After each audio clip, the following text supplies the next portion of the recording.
Hello everyone and welcome to our virtual Mishnah Berurah share. We are holding in Mishnah Berurah Chelik Hey. We'll be learning today Mitzvah Hashem Daf Kuf Nun Amid Beis. We're holding in Hilchos Yom Tov Siman Tov Kuf Chav Zayin, and we begin today on the bottom line of Kuf Nun Amid Aleph with Sif Yud Aleph. If you remember, previously we learned that when somebody makes an eiruv tavshilin, if he wants to make the eiruv tavshilin not only for himself, but he wants to make the eiruv tavshilin on behalf of others as well, we said that he has to hand off the eiruv tavshilin. So he's going to take the pas and the tavshil, the baked component of the eiruv tavshilin, as well as the cooked component of the eiruv tavshilin. He has to hand it off to somebody else, and that person has to be zoiche in it. He has to acquire it on behalf of the other people who are going to be included in the eiruv tavshilin. And we understand that simply because, again, what are the mechanics of the eiruv tavshilin? The eiruv tavshilin says that we began on our Shabbos preparations before Yom Tov, and when we prepare for Shabbos on Yom Tov, we're only completing the preparations that we began on Erev Yom Tov. Whoever wants to employ that Erev Tavshilin has to own a part of the Erev Tavshilin. Otherwise, how could he say that that represents the beginnings of his cooking and baking for Yom Tov, for Shabbos? Doesn't make any sense.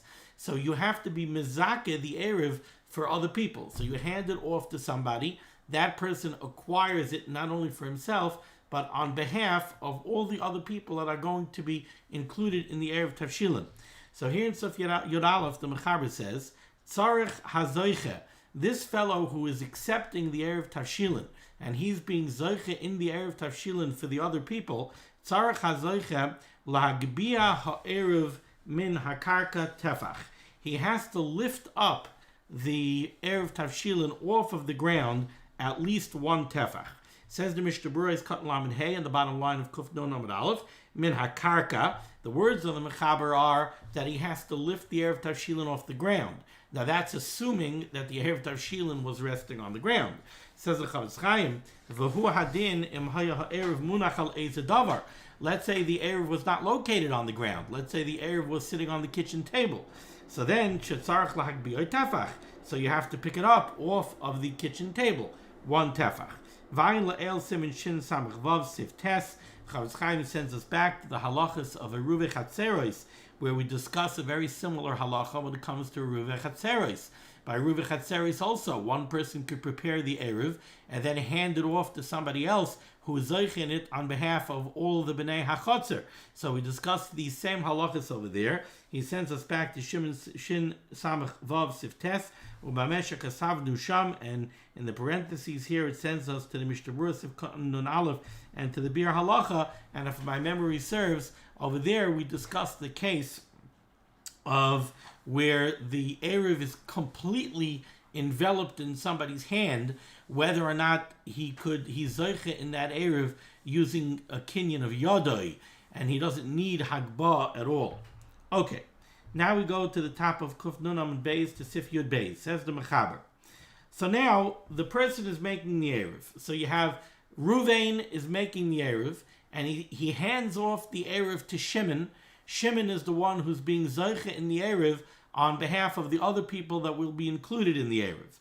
Now we continue the process, and the Mechaber says in Sif Yud Beis, Chayzer v'noitel miyad hazoiche. Now the person who's making the eiruv takes it back from the person he handed it off to. And now, umavarech al mitzvahs eiruv. And now he's going to make the bracha of al mitzvahs eiruv. Va'omer, and after he makes the bracha, he's going to say the following nusach. B'dain, with this eiruv, yehei sharilon, it should be mutter for us, it should be permissible for us, la'afuye, to bake, ulavashule, and to cook, ula'atmune, and to make hatmana. Hatmana is when we insulate food that's hot, to keep it hot on Shabbos. Ula'adluke shraga, and to light candles. Ulamebad kol tzarchana, and to do all the other tzarchei hasuda, all the other things that we need to do to prepare our Shabbos Suda, miyom tov l'Shabbos. It should be mutter for us through employing this eiruv to do all these malachas that are necessary for the preparation of the Suda on Yom Tov for Shabbos, lana, for us, v'leplini uleplini, and for so-and-so and so-and-so. That's if you're naming individuals who are going to be included in your eiruv tavshilin. Or if you're not naming specific individuals, and let's say you're the Rav, and you want to include all the people in your city, so then you would just say l'chol b'nei ha'ir hazois. Let's take a look in the Mishnah Berurah. Mishnah Berurah is kat lamid vav. V'aimer b'dein yehei sharalon. Umuchach das haramah. The Chavetz Chaim brings down the Ramah l'kamon b'sivchaf from later on in sivchaf. Da'amira zu ma'akev. This nusach is actually ma'akev. You have to recite this nusach in order for the eiruv tavshilin to be effective.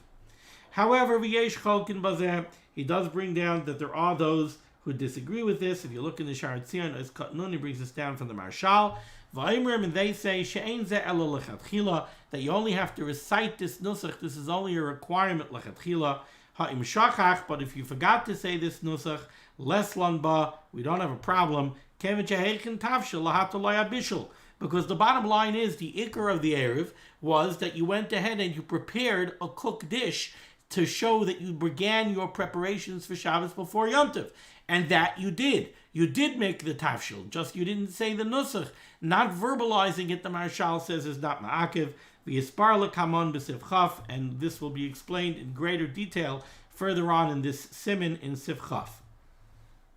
Eiskan lamed zayin, the Mechaber said that in this nusach, we say that it should be mutter for us to bake, it should be mutter for us to cook, u'la'adluke shraga, and to light candles. Says the Mishnah Berurah, nice cut lamed zayin, v'yesha kasvu, there are those that write that there's another addition that should be made to this nusach, gam la'afuke. We should also say that it should also be mutter for us to take things out of the house. And like the Chavetz Chaim explains here in the brackets, v'hainu haitzah. This is a reference to the malacha of haitzah. Not only should the malacha of bishul and afiyah be mutter for us on Yom Tov for Shabbos, so too haitzah. If we need to go bring in food into the house from Rishus HaRabim to Rishus HaYachid, or vice versa, so that should be mutter for us l'tzarchei asuda as well. However, the Chavetz Chaim says, "Miu b'di'evedim lo hiskiran lahani tarti."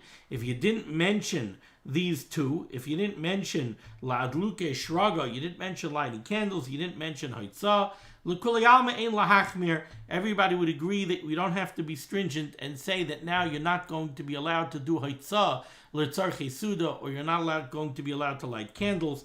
The nichlalim bilame'ebad kol tzarchana, because these malachas are also included in the catch-all phrase that we use, which is lemebad kol tzarchana. It should be mutter for us to do all of our malachas, all of our needs that we need to prepare the Suda for Shabbos should be mutter for us on Yom Tov.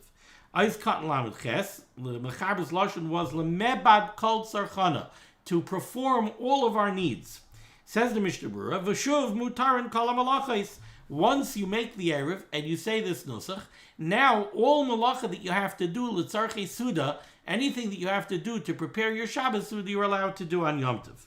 The Achrayim write, the gam shchita nechlelos bazeh, that shchita would also be included in this. If you have to shech the chicken for that you're going to eat for you need the chicken for your Shabbos soup, so you could go ahead, you could shech the chicken on Yom Tov l'tzar Shabbos by employing your eiruv tavshilin. The Chavetz Chaim does say that lechatchila, if you know that you're going to want to shech the chicken for Shabbos, you should include shchita in the lashon when you say the nusach of bahadein. Now we go to the Ramah. The Ramah says, Hagah, umi she'eni yadea b'lashon HaKodesh. Somebody who's not familiar with lashon HaKodesh, or in this case in Aramaic, with this bahadein eiruva is not lashon HaKodesh, it's Aramaic. Yuchal la'amroi b'lashon zat laz shemevin. Literally the words of the Ramah mean he's allowed, yuchal, he's able to say it in any language that he understands. However, take a look at the Chavetz Chaim. Chavetz Chaim says in his Katan Lamites, u'mishe'eni yadeh b'lashon HaKodesh, somebody who doesn't understand lashon HaKodesh, shaharei tzarech loimer shasoymech al zeh.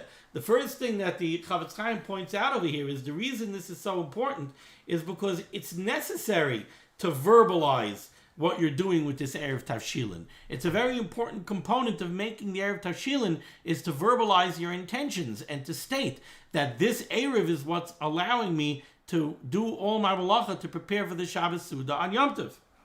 The hayachal of ashel, sorry, I skipped. And if he doesn't understand what he's saying, so then he never verbalized that he's relying on this eiruv tavshilin. So if he doesn't understand Lashon HaKodesh, he has to say it in a language that he understands. As I pointed out, the Ramah's words were yuchal la'amroi. He may say it in a language that he understands. Says the Chavetz Chaim, Kalaimar, that's not what the Ramah means. Kalaimar, what the Ramah means to say is tzarich loimar. If he doesn't understand the Aramaic, he doesn't understand Lashon HaKodesh, then he must say the nusach in a language that he does understand. So when you make your eiruv tavshilin next Yom Tov, if you don't really know what the words mean, take out an art scroll and look in the English and know what it is that you're saying. It's necessary that you understand what you're saying in order for the eiruv tavshilin to be effective. Now we go to Sif Yud Gimel. Says the Mechaber, Afal pi sheheniach eiruv, even though somebody made an eiruv, right? So eiruv Yom Tov, let's say Yom Tov was Thursday and Friday. So on Wednesday, on eiruv Yom Tov, you went ahead and you made a perfect eiruv tavshilin. Afal pi sheheniach eiruv, even though you made an eiruv, eino yochel lavashel miyom tov rishon l'Shabbos. You're not allowed to start doing your Shabbos preparations on Yom Tov Rishon.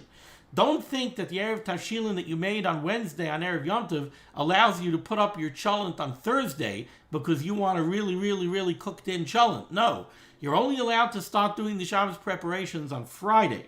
Says the Mishnah Berurah, Eis Kat Mem Aleph, B'Yom Tov Rishon Pirush Kishachal Yom Tov Rishon B'Yom Chamishi. Like we said, if Yom Tov is Thursday and Friday, so the first day of Yom Tov is on Thursday, you can't go ahead and start your Shabbos preparations on Thursday based on the eiruv tavshilin.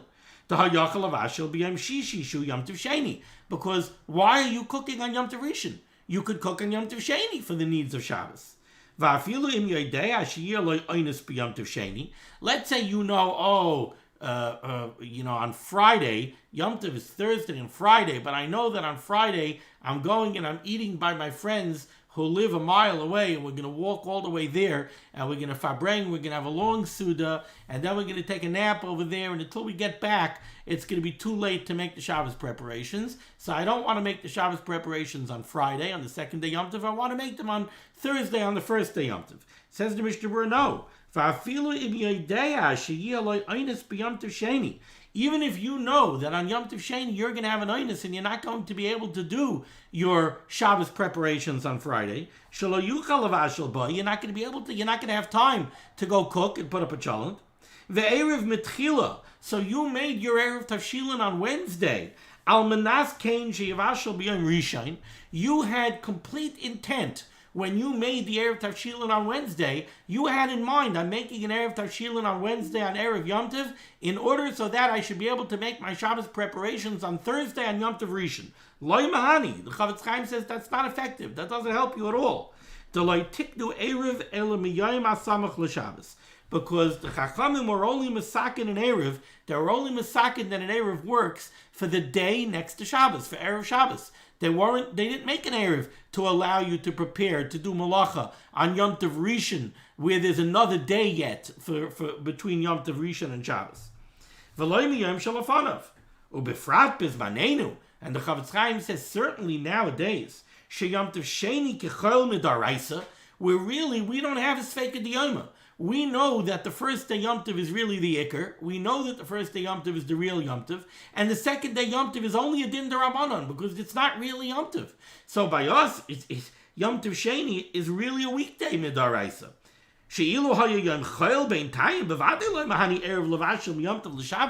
Think about it. Let's say Yom Tov was only one day. Let's say you're in Eretz Yisrael and Yom Tov is only one day. And Yom Tov is Thursday. You can't make an eiruv tavshilin on Wednesday for Thursday of Yom Tov to allow you to put up your cholent on Thursday for Shabbos. No, you're going to wait for Friday. Friday's a weekday. You're going to put up your cholent on Friday. So too for us, really, the second day Yom Tov is a weekday midaraisa. So the Erev tavshilin you make on Erev Yom Tov is not going to allow you to go ahead and do malacha l'tzarich the Shabbos Suda on Thursday, which is Yom Tov midaraisa, when you could do it on Yom Tov Sheni, which is only the Rabbanan. Ois cotton membez l'Shabbos ubediyeved im avar ubishel or shagag ubishel. Let's say b'dieved you made a mistake. Let's say you were a shaygig. You decided you want to put up your cholent on Thursday, on the first day of Yom Tov, and you said to yourself, oh, I have an erev tavshilin. Then you came to shul by mincha and you told somebody, yeah, I put up my cholent already. Tomorrow I'm going to be able to relax. I says, what do you mean you put up your cholent? You're not allowed to cook on Yom Tov Rishon for Shabbos based on an erev tavshilin. So you goofed. You made a mistake and you went ahead and you did it. Or let's say you did it like he says in Ovar Ubishli. Somebody Nabach did it intentionally. Das Taz lahater kidol kamon sifchav gimel. The Taz holds that b'diavad you could be matir to use that food. Certainly, if you didn't put up anything else for Shabbos, b'diavad the Taz holds you could use that food on Shabbos. Now we go to Sif Yud Daled. Bottom line, Kuf Nun Amid Beis. Says the Mechaber, Emeniach eiruv al das lismay chalav. You made an eiruv, and you had, let's say it was Erev Shavuos. And Erev Shavuos was a 3-day Yom Tov. And you made an eiruv on Erev Shavuos, and you had an interesting thing in mind. Emeniach eiruv al das lismay chalav kol zman sheyiyeh kayam afilu liyom tov acher. You had in mind, you were thinking about eiruv chatzeres. We learned by eiruv chatzeres that the minig is to make it eiruv chatzeres on Erev Pesach, and to make the eiruv chatzeres for all the Shabbosim of the entire year. So somebody's making his Erev tavshilin on one 3-day Yom Tov, and he makes it with a matzah. A matzah lasts a very long time, and instead of using an egg or something like that for the tavshil, he uses something that lasts a very long time. He uses smoked meat. And maybe he vacuum packs it. So now you have a baked component and a cooked component that are both capable of lasting a very long time. So he has in Das, when he makes the eiruv, lisman chalav calls man sheyekayim afilu yom tov acher. He has in mind that this erev tavshilin should not only be for this Yom Tov. This erev tavshilin should be for another 3-day Yom Tov in the future. As long as the matzah is good and as long as the smoked meat is good, this erev tavshilin should remain in effect for other Yom Tovim as well. Says the Mechaber, L'chatchila lo yismay chalav l'yom tov acher. L'chatchila, you should not rely on this erev tavshilin for another 3-day Yom Tov. Aval b'diavad yachal yismay chalav. But in the case of b'diavad, you can rely on it. Says the Mishnah Berurah is cut mem gimel. That's 2 lines off the bottom on Kuf Nun Amid Beis. Sheyiyeh kayim, you have in mind that as long as the eiruv still lasts, as long as it's not spoiled, as long as it's still edible, the eiruv should still be effective. Kigoin, the Chavetz Chaim gives my example. Kigoin mu'ushin. Let's say you made it out of smoked meat. Shemeskayim yomim harbe. That lasts a very long time. Ois cotton mem daled. Lechatchila lo yismach. Lechatchila, you should not rely on that food for the eiruv for another Yom Tov. Diyesh days pazeh ben ha-paiskim. Because this is a topic of disagreement amongst the paiskim. Yeshayim, there are those that say, and he brings this down from the Rosh, Yeshayim, there are those that say, Telatama eiruv hamuva b'sif aleph, that based on the understanding of the mechanics of an erev tavshilin that we explained in Sif Aleph of this Siman, Yachal la'arev be'erev Yom Tov, you can make an erev on erev Yom Tov, or lahasnois, and you can make a condition, sheyiyah la'erev af Yom Tov acherim yiskayim, that it should be efficacious for another Yom Tov as long as it lasts. Because even though it comes out that you made the Erev Tavshilin a long time before the Yom Tov that you're using it for, who cares? The bottom line is, let's say you made this Erev Tavshilin on Erev Shavuos, and now it's Sukkos. So fine. What's the problem? I started my Shabbos preparations for the Shabbos of Sukkos on a weekday on Erev Yom Tov of Shavuos. And now when I go on Yom Tov on Sukkos to finish my Shabbos preparations, I'm only finishing my Shabbos preparations. Who cares that there were a bunch of months in between when I made the Erev Tavshilin and now? Who cares? However, V'yeshoimrim, there are those that say, brings us down in the Sharatzion from the Kolbai in the name of Rabbeinu Chananel. V'yeshoimrim, that no, the mitzvasai lahanichai dafka be'erev oisa Yom Tov sheba lahata lavashel boy. There are those Rishonim that say that the mitzvah, the Takanas Chachamim, was that there's a mitzvah to make an eiruv tavshilin specifically for the Yom Tov where you want to be matir cooking for Shabbos. So you have to do it for that Yom Tov. And not only that, but these Rishonim say that even, let's say it's a week before Sukkot, and you're saying to yourself, I'm always rushed on Erev Yom Tov, I'm always afraid I'm going to forget to make the Erev tavshilin. I'll make the Erev tavshilin now. It's 2 or 3 days before Yom Tov. I'll make the Erev tavshilin now. No, these places say you can't do that. And the mechaber is being machriya over here. The lechatchila tzarich lahachmer kedeyazu. That lechatchila you should be machmer like this opinion. But ubediyeved samchen al hamakilin be'isud rabbanon. But b'diyeved you could be makel and you could rely on those places that are makel because we're only dealing here with an isud rabbanon. Ois kat memhei yachal lismaich hainu kishaniach eiruv al yom tov acher. If you went and you made the eiruv for a future Yom Tov, and now when it came to that second Yom Tov, so you made the eiruv on Erev Shavuos, and now you didn't make a new eiruv for Sukkot, and now Sukkot you forgot, and on Sukkot you said, oh, you know what, I didn't make an eiruv, but it's not a problem, because I remember I made an eiruv tavshilin and Erev Shavuos, and when I made the eiruv tavshilin and Erev Shavuos, I had in mind that it should be efficacious for Sukkot too. So now, b'di'eved, you could rely on it. Avalim nizkar kaidim Yom Tov. But if you remembered before Sukkot that you have to make an erev tavshilin, tzarich la'arev shenis v'lamer b'hadein eiruva. You got to make a new erev and say the nusach, go through the whole process. Avalo yavar shenis. But if you had in mind on a previous Yom Tov, you should not make a bracha now on this later Yom Tov. Okay, we're going to stop over here on top of Kuf Nun Aleph Amud Aleph with Sif Tez Vav. A little bit of an abbreviated share today. Went a little bit faster than I expected. Otherwise, I would have gone a little bit further. Okay, thank you so much for joining me for limud HaTorah. The discuss of limud HaTorah should be making against Klal Yisrael. The Rabbi Shalom should send Yeshuas and Refuas and Parnasa to all those in need. We should be zeicher to see the Geula Shleima Me'meher V'Yameinu. Be well.